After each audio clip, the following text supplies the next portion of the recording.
What's up, everybody? Noah Kiss back here for a review of one of my most anticipated movies of this year. I've been waiting on this movie to come out for over a year now. A24 put out a trailer for this about a year and a half ago, and I've been looking forward to this film ever since then. This is Andrew Garfield's Under the Silver Lake. The only way that us Americans could watch it here in the U.S. is by waiting until it dropped on VOD in April, or order the foreign Blu-ray because it's already been out, and those people over there overseas have already seen this film. This film is all about Andrew Garfield. He's spying on this girl by the pool. He hangs out with her one night, and the next day she goes missing. So he's going on this quest. He's going on this journey around LA to try and find her, find out what happened to her, whether she was kidnapped, whether she was murdered. Along the way, he starts uncovering this conspiracy that has very bizarre elements to it, and solving this mystery that is very intriguing. This film is so good. This movie is tremendously good. I have not, and admittedly so, I should now. I have not seen the Martin Scorsese, I believe it's Martin Scorsese's movie, Silence, with Andrew Garfield in it. Andrew Garfield gives a Oscar-worthy performance in this thing. This thing is beautifully shot. The screenplay is fantastic. The soundtrack is mesmerizing. And the direction of these characters is fantastic. You get so many characters in here. For instance, you get Topher Grace in here for maybe a minute here, a minute there. Then he's just gone, and then he comes back. These characters are not really needed in the film, but yet they are needed. These are side characters that progress the story along and give Andrew Garfield's character the information he needs, and then they're gone. They come back when they are needed again, but most of them don't come back. They're just in one scene where they are both needed and not needed. The cinematography in this thing is beautiful. Everything about this film is perfect. This is one of my favorite movies of the year. Right now, this is probably number 6 or 7 of the year. Right behind things like Aladdin, Toy Story, Avengers, and a couple other things.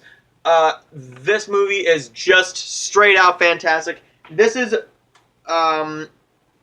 directed and written by David Robert Mitchell, who wrote and directed this fantastic little horror film, It Follows. I had no idea he directed this or wrote this until I got curious. Who wrote this and who directed this? Then I looked and I'm like, David Robert Mitchell did this one? I'm absolutely going to love it. And I did love, well, yes, I did love It Follows. I gave it a raving review. And I'm giving this one a higher grade when this one eventually goes on sale at Family Video for $4.99 here in a few months. I am going to pick up Under the Silver Lake. I give Under the Silver Lake an A+. Little warning, this one is 2 hours and 19 minutes with end credits. It's 2 hours and 15 minutes without the end credits, but you do not feel it. This pacing is perfect. This pacing is spot on.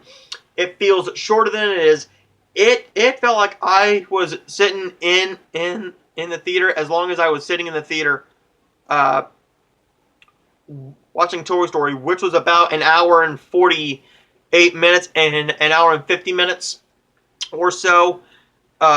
This film did not feel its time length, and I can rarely say that. I love when a film can not feel as long as it actually is. I wish I could have said the same for the likes of I wish I could have said the same for the likes of Red Sparrow, which was 2 hours and 20 minutes, and you felt every last minute of the final hour. But otherwise than that, I did not really have any gripes with this film, and I am giving this a raving review. Definitely go out and buy this film. Do not rent this film. Buy this film. You will love it. Little warning, it is very, very weird. It is really weird. There's people barking like dogs and very random gory moments and just violence everywhere, sex and nudity out the wazoo, but this thing needs all of it in order to make sense. Oh, and the chemistry that Andrew Garfield and this girl have is truly amazing. They only have a total of 10 minutes of screen time together. And within that 10 minutes, you can tell that there's chemistry there, they love each other, but what happens to her, it was her decision. She has nothing to do about it now. Little tiny spoiler, she is not dead. And he does eventually find her, but it's how he gets to it that I'm not spoiling. This film is magnificent. Again, I give Under the Silver Lake an A+. Stay tuned for my next few reviews. I'm not sure what those are yet, but my next video is going to be explaining what my least, or some of my worst movie theater experiences. That'll be coming in a couple days. I want to thank you guys for watching all of these videos.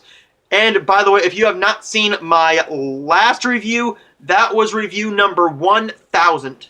1,000 on the channel is Toy Story 4. I'm making that one a special one. And that was not intentional. Well, in actuality, Joan Rivers, A Piece of Work, was number 1,000. But I think I am going to put up Toy Story 4 first. Again, thank you guys for watching the video, and I'll see you guys next time.